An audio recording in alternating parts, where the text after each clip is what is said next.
this very powerful app called Snapseed.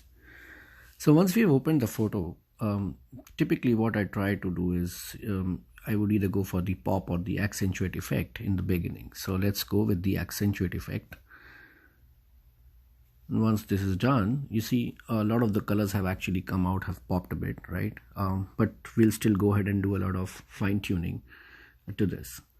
Now if we see this tab, right, we have so many options. We have brightness, contrast, saturation, ambience, highlights, shadows, warmth. So usually I like to play around with the ambience a bit, right? So if you see, it really pops up the wreath which is there on this lamppost. It really brings the colors out, right? So let's say we play with the ambience a bit, and of course we want to see how the shadows play, right? So we just open up the shadows a bit, right?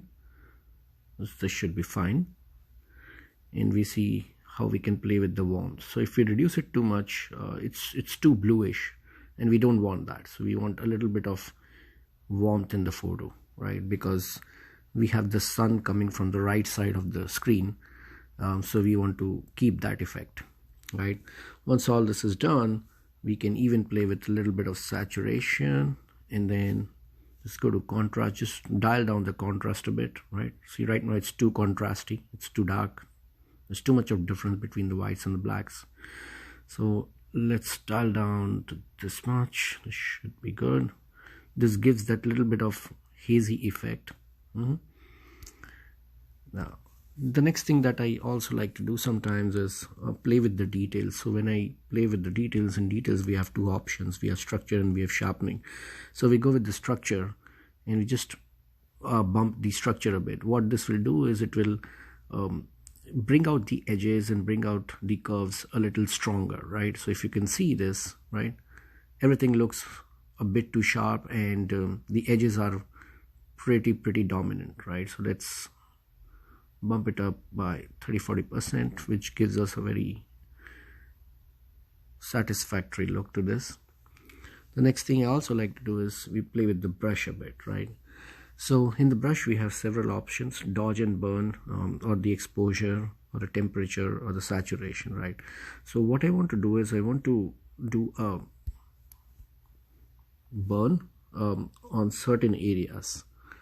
So right now it's set at -10, which means it will try to darken it. As you can see, wherever I am touching the screen, it becomes darker, right? So let's darken all this a bit.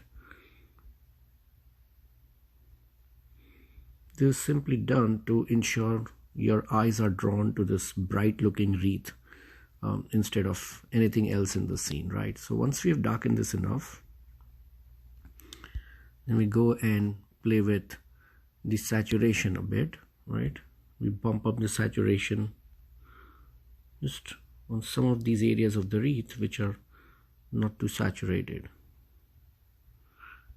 Okay, once this is done, we'll go with the exposure, bump up the exposure by 0.3, and then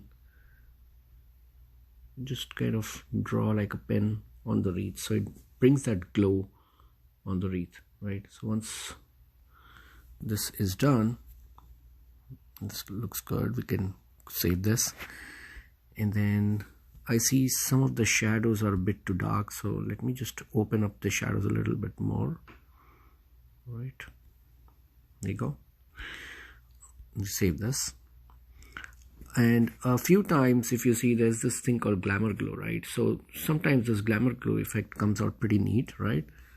In this case it is not too much to my liking, so I just play around a little bit over here and see if something looks good. If it looks good, I keep it.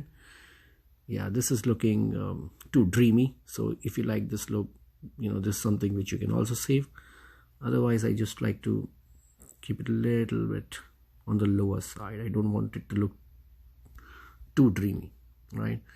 So this is where we are. And lastly, you know, in order to save this image, you can just do an export and do a save, and that's how you go from the original bland looking image to this particular photo.